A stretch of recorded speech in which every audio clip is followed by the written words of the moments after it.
नमस्कार विद्यार्थी मित्रांनो आणि शिक्षक मित्रांनो, तुमच्यासाठी एक अतिशय आनंदाची बातमी घेऊन आलेलो आहेत. पेसा क्षेत्रातील पदभरती संदर्भात एक नवीन जी-आर आलेला आहे. ह्या जी-आरचा खरंच आपल्या शिक्षक भरतीला काही फायदा होणार आहे का? होणार असेल तर तो कुठे आणि कसा होणार आहे? पेसा क्षेत्रामध्ये कोणकोणते जिल्हे येतात, कुठले तालुके येतात, त्यानुसार आपण ही सगळी माहिती बघणार आहोत. पण त्या अगोदर जर तुम्ही चॅनलला सबस्क्राईब नसेल केलेले तर कृपया चॅनलला सबस्क्राईब करा, जेणेकरून तुम्हाला शिक्षक भरतीबद्दलच्या, टीईटी बद्दलच्या, टेट, सी टेट याबद्दलच्या सगळ्या अपडेट्स मी तुम्हाला आपल्या यूट्यूब चॅनल मार्फत देणार आहे. चला विद्यार्थी मित्रांनो, बघूया आपण की हा नवीन जी-आर काय आलेला आहे आणि याचा आपल्या शिक्षक भरतीला कसा फायदा होणार आहे. सगळ्यात पहिले आपण हे बघूया की हा जी-आर काय आलेला आहे आणि त्याच्यावरती आपण मग बघूया की याचा फायदा कसा होणार आहे.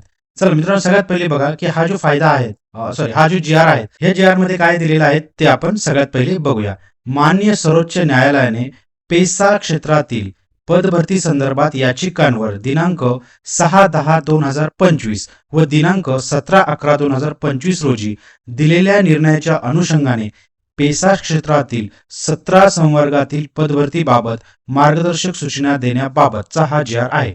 तर महाराष्ट्र शासनाने हा जी-आर काढलेला आहे. बघा, आता याच्यात बघूया आपण. सगळ्यात पहिल्या याच्यात बघा 2-3 गोष्टी महत्वाच्या आहे की सर्वोच्च न्यायालयाने ज्या काही याचिका होत्या त्यांच्यावरती एक निर्णय दिलेला आहे आणि त्याच्या अनुषंगाने मग आता या 17 संवर्गातील हे 17 संवर्ग कोणते आहेत ते आपल्याला बघायचे आहेत आणि त्याच्यामध्ये पदभरतीच्या ज्या मार्गदर्शक सूचना आलेल्या आहेत त्या आपल्याला बघायच्या आहेत. तर इथं बघा 2 गोष्टी महत्वाच्या आहेत. एक म्हणजे पेसा क्षेत्र, ठीक आहे. तर याच्यामध्ये कोणते महाराष्ट्रातील कोणते जिल्हे येतात या पेसा क्षेत्रामध्ये ते आपल्याला बघायचं आहे. आणि दुसरी गोष्ट म्हणजे 17 संवर्ग, जे 17 संवर्ग आहेत ते कोणते आहेत आणि त्याच्यामध्ये आपले शिक्षक असतात का, आणि जर आहे तर मग त्याचा आपल्याला कसा फायदा होणार आहे ते आपल्याला या व्हिडिओच्या माध्यमातून बघायचं आहे. व्हिडिओ शेवटपर्यंत बघा. चला सगळ्यात पहिले आपण बघूया की हा जी-आर बघा, इथे सगळे संदर्भ दिलेले आहेत. 1 2 3 4 5 6 संदर्भ दिलेले आहेत, ठीक आहे. या संदर्भातून याच्यात सगळ्या याच्यातून हा जी-आर निघालेला आहे. इथे त्यांनी थोडीशी प्रस्तावना वगैरे दिली आहेत की काय झालं होतं, कसं झालं होतं. आपण डायरेक्ट आपण जो शासन निर्णय आलेला आहे त्याच्याकडे जाऊया. अतिशय तो महत्वाचा आहे. बघा, इथं शासन निर्णय काय म्हणताय, पेसा क्षेत्रातील पदभरती बाबत निर्गमित केलेली दिनांक 29/8/2019 रोजीची अधिसूचना व शासन निर्णय दिनांक 1/2/2023 तसेच शासन शुद्धीपत्रक दिनांक 28/2/2023 यास अनुसरून पेसा क्षेत्रातील अधिसूचित संवर्गाकरता संबंधित विभागांमार्फत भरती प्रक्रिया राबवण्यात आली होती.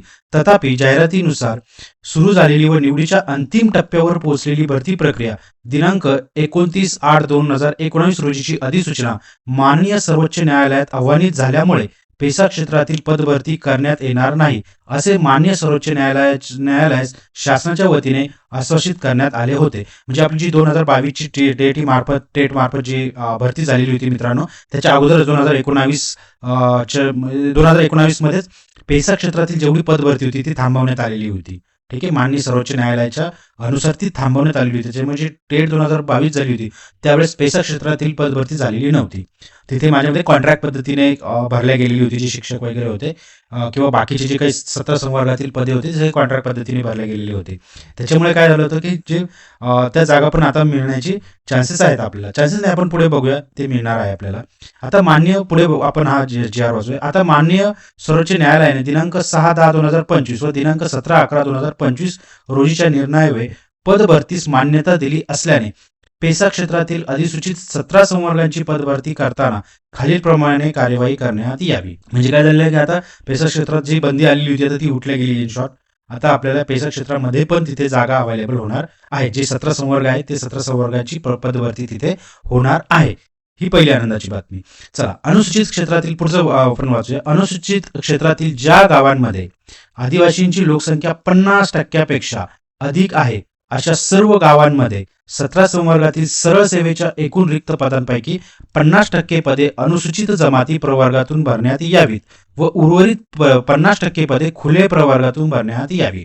बघा, जी 50% पेक्षा जास्त जर लोकसंख्या असेल एखाद्या त्या गावामध्ये जे पेसा क्षेत्रात येतात किंवा अनुसूचित क्षेत्रात येतात, तर त्यांच्यामध्ये 50% हे अनुसूचित जमातीतून भरण्यात यावी आणि 50% हे खुले प्रवर्गातून भरण्यात यावे. तसेच ज्या गावांमध्ये आदिवासींची लोकसंख्या 25 ते 50%च्या दरम्यान आहेत अशा सर्व गावांमध्ये 17 संवर्गातील सरळ सेवेच्या एकूण रिक्त पदांपैकी 50% पदे अनुसूचित जमाती प्रवर्गातून भरण्यात यावी व उर्वरित 50% खुले प्रवर्गातून भरण्यात यावी. ठीक आहे. हे अगदी क्लिअर आहे की जे 25 ते 50% दरम्यान असतील तर त्याच्यामध्ये जे 17 संवर्गातील जे सरळ सेवेचे पद भरायचे आहेत ते त्याच्यापैकी 50% अनुसूचित जमातीतून भरण्यात यावेत आणि उर्वरित 50% खुले प्रवर्गातून भरण्यात यावे. म्हणजे तिथं पण 100% भरती होणार आहे. जी काही पदे येणार आहेत त्याच्यातली 100% पदे भरण्यात येणार आहेत. दुसरा आपण पॉईंट बघूया. ज्या गावांमध्ये आदिवासींची लोकसंख्या 25% पेक्षा कमी आहे अशा सर्व गावांमध्ये अधिसूचनेच्या 17 अधिसूचित संवर्गातील कोतवाल व पोलीस पाटील वगळून सरळ सेवेच्या एकूण रिक्त पदांपैकी 25% पदे अनुसूचित जमाती प्रवर्गातून 25% पदे अनुसूचित जमाती प्रवर्ग वगळून इतर राखीव प्रवर्गातून भरण्यात यावी व उर्वरित 50% पदे खुले प्रवर्गातून भरण्यात यावी. तसेच अशा सर्व गावांमध्ये कोतवाल व पोलीस पाटील संवर्गातील पदे सद्यस्थितीत अस्तित्वात असलेल्या आरक्षणाच्या नियमानुसार भरण्यात यावी. इथे पण काय म्हटलेलं आहे त्यांनी की जे 25% पेक्षा कमी लोकसंख्या आहे ज्या गावांमध्ये आदिवासी लोकसंख्या ही 25% पेक्षा कमी आहे तिथं एकूण रिक्त पदांपैकी 25% पदे ही अनुसूचित जमाती या प्रवर्गातून भरायची आहेत.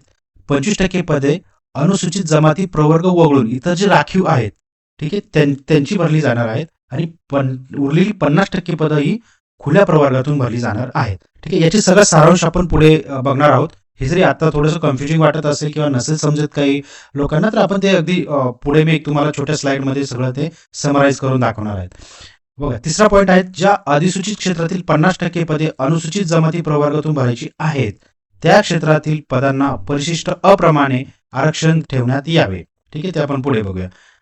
ज्या अधिसूचित क्षेत्रातील 25% पदे अनुसूचित जमाती प्रवर्गातून भरायची आहेत त्या क्षेत्रातील पदांना परिशिष्ट ब प्रमाणे आरक्षण ठेवण्यात यावे. पुढचं बघूया. ज्या अनुसूचित क्षेत्रातील 25% पदे अनुसूचित जमाती प्रवर्गातून भरायची आहेत त्या क्षेत्रातील छोट्या संवर्गांना परिशिष्ट क्रमांक क प्रमाणे ठेवण्यात यावेत. ठीक आहे. असं या प्रकारे त्यांनी पुढे बरंचसं हे दिलेलं आहे. पण आता याच्यामधून आपल्याला महत्वाचं काय बघायचं आहे, आपल्यासाठी काय महत्वाचं आहे, शिक्षक भरतीसाठी काय महत्वाचं आहे तर बघा इथेच सांगितलेलं होतं की पेसा क्षेत्र आणि 17 संवर्ग. तर सगळ्यात पहिले बघू की पेसा क्षेत्र कोणते आहेत आणि 17 संवर्ग कोणते आहेत आणि त्यांनी किती टक्केवारीनुसार कशी भरती होणार आहे ते आपण थोडक्यात बघूया. चला सगळ्यात पहिलं आपल्याला बघायचं आहे की या मध्ये काय म्हटलेलं आहे तर बघा सर्वोच्च न्यायालयाने 16/10/2023 आणि 17/11/2025 निर्णयानंतर पेसा क्षेत्रातील 17 संवर्ग. तर पहिल्यात बघूया आपण की पेसा क्षेत्र कोणते आहेत. तर बघा जे पेसा क्षेत्र आहेत ते आहेत आपले महाराष्ट्रातील काही जिल्हे पुणे, ठाणे. आता याच्यामध्ये बघा पुणे म्हणजे काय पूर्ण पुणे येत नाही. पुणे जिल्ह्यातील काही तालुक्यांतील काही गावे. ठीक आहे. हे क्लिअर असू द्या की असं नाही की पुणे म्हटलं म्हणजे पूर्ण पुणे जिल्हा तर नाही मित्रांनो. पुणे जिल्ह्यामध्ये काही तालुक्यांमधील काही गावे. ठीक आहे. म्हणजे एखादा तालुका जर तो पेसा क्षेत्रामध्ये असेल तर त्या तालुक्यामध्ये पण असं आहे की काही गावेच हे पेसामध्ये येतील, पूर्ण तालुका पण येत नाही. ठीक आहे. तर पुणे आहेत पहिला, 2 ठाणे, पालघर, अहमदनगर, नाशिक, धुळे, नंदुरबार, जळगाव, नांदेड, अमरावती, यवतमाळ, चंद्रपूर आणि गडचिरोली असे हे जवळजवळ 13 जिल्हे जे आहेत ते पेसा घोषित आदिवासी क्षेत्रे आहेत. ह्या सगळ्या ठिकाणी जी काही बंदी आलेली होती पेसा क्षेत्रातील जी काही भरती होणार होती याच्यावरती जी बंदी आलेली होती 2019 साली ती आता उठवण्यात आलेली आहेत आणि आता ह्या सगळ्या जिल्ह्यांमध्ये ते पदभरती होणार आहे. 100% पदभरती होणार आहेत. ठीक आहे. आणि ती कुठली तर 17 संवर्ग म्हणजे कोणकोणते आणि त्याच्यात आपले शिक्षक येतात का आणि त्याचा आपल्याला फायदा होतो का हे बघणार आहोत. आता बघा पेसा क्षेत्रातील 17 संवर्ग कोणकोणते. ठीक आहे. तर सगळ्यात पहिले बघा तलाठी आहेत.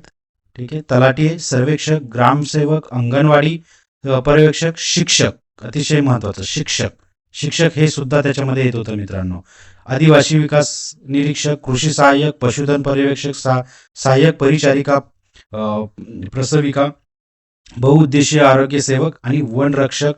पुढचा आहेत कोतवाल, वन अन्वेषक, स्वयंपाकी, प्रयोगशाळा परिचर, कामाठी आणि पोलीस पाटील असे 17 संवर्ग आहेत आणि त्याच्यामध्ये आपलं शिक्षक हे एक पद आहे त्याच्यामध्ये. ठीक आहे. शिक्षक हा एक संवर्ग आहे. तर त्याच्यामुळे ही दुसरी गुड न्यूज काय आहेत मित्रांनो की पेसामध्ये जे काही जी भरती होणार आहे त्याच्यामध्ये शिक्षक पण होणार आहेत आणि ती शिक्षक भरती आता आपले हे जे काही टेट 2025 ची जी काही भरती होणार आहे त्याच्यानुसार ह्या जागांवरती पण ह्या क्षेत्रांमध्ये पण ह्या जिल्ह्यांमध्ये पेसा क्षेत्रामध्ये शिक्षक भरती होणार आहेत. तर डेफिनेटली मित्रांनो आपल्या ज्या शिक्षकांच्या जागा असणार आहेत आता त्या वाढल्या आहेत. ठीक आहे, तुम्ही म्हणाल कशा वाढल्या सर? बरोबर आहे की अगोदर तर याच्यावरती बंदी आलेली होती पेसा क्षेत्रामध्ये, म्हणजे जी काही टेट 2025 नुसार जी भरती होणार होती ती भरती फक्त हे पेसा क्षेत्र वगळून होणार होती, कारण याच्यावरती मान्य सर्वोच्च न्यायालयाने बंदी आणलेली होती या भागांमध्ये भरतीची. ठीक आहे, तर आता ते पण ओपन झालेले आहेत, म्हणजे इन ॲडिशन हे ॲडिशनल शिक्षक आता भरती होणार आहे तिथे. ठीक आहे, म्हणजे ॲडिशनल जागांवरती, म्हणजे आपले जे आता बांधव आहेत त्यांच्यासाठी अजून हे जसं पुणे असेल किंवा हे ज्या 13 जिल्ह्यांमध्ये जे स्थानिक आहेत त्यांच्यासाठी खूप महत्त्वाचं झालेलं आहे की त्यांना तिथे, आणि याच्यामध्ये बघा पेसामध्ये स्थानिक लोकांना जास्त प्राधान्य असतं तिथे. ठीक आहे, म्हणजे जे जे जे आता तुम्ही हे बघून घ्या की पुणेमध्ये कुठले तालुके, कुठली गावं आहेत, ते तर आता आपल्याला नंतर याच्यामध्ये येणारच आहेत प्रेफरन्सेस वगैरे भरताना, पण आताही तुम्ही स्टडी करून ठेवू शकतात की त्याच्यामध्ये कुठले आपला जिल्हा आहेत का, आपल्या जिल्ह्यातील आपले कुठला तालुका आहेत का, गावे आहेत का, आपण आपल्या जिल्ह्यामध्ये, म्हणजे तुम्हाला जिल्हा अंतर्गत तुम्हाला इथे इन शॉर्ट चान्सेस वाढलेले आहेत. आनंदाची बातमी अशी आहे. ठीक आहे, आता आपण जाऊया आरक्षणाकडे. आरक्षण कसं असेल ते बघूया थोडक्यात. ठीक आहे, ज्या गावांमध्ये वरचंच मी समराईज करून सांगितलेलं आहे थोडक्यामध्ये, ज्या गावांमध्ये आदिवासी लोकसंख्या 50 पेक्षा जास्त आहेत अशा ठिकाणी 50% पदे अनुसूचित जमातीचे भरले जाणार आहेत आणि 50% पदे खुल्या वर्गातून भरले जाणार आहेत. ज्या गावात आदिवासी लोकसंख्या ही 25 ते 50% आहे तिथं 50% पदे अनुसूचित जमातीतून भरले जाणार आहेत, 50% पदे खुल्या वर्गातून भरले जाणार आहेत. ज्या गावात लोकसंख्या ही 25% पेक्षा कमी आहेत तिथे 25% पदे अनुसूचित जमाती, 25% पदे आरक्षित प्रवर्ग जे असतील त्यांच्यासाठी आणि 50% पदे ही खुला वर्गासाठी भरली जाणार आहेत मित्रांनो. तर ही खरंच अतिशय आनंदाची बातमी आहे, याचं आपण खरंच स्वागत केलं पाहिजे अशा नवीन जे आरचं. आणि ही माहिती सगळे जास्तीत जास्त लोकांपर्यंत पोहोचवा मित्रांनो, जास्तीत जास्त स्टुडंटपर्यंत पोहोचवा, शिक्षकांपर्यंत पोहोचवा, जेणेकरून त्यांनाही याचा स्टडी करून प्रेफरन्सेस देताना फायदा होणार आहे. धन्यवाद विद्यार्थी मित्रांनो.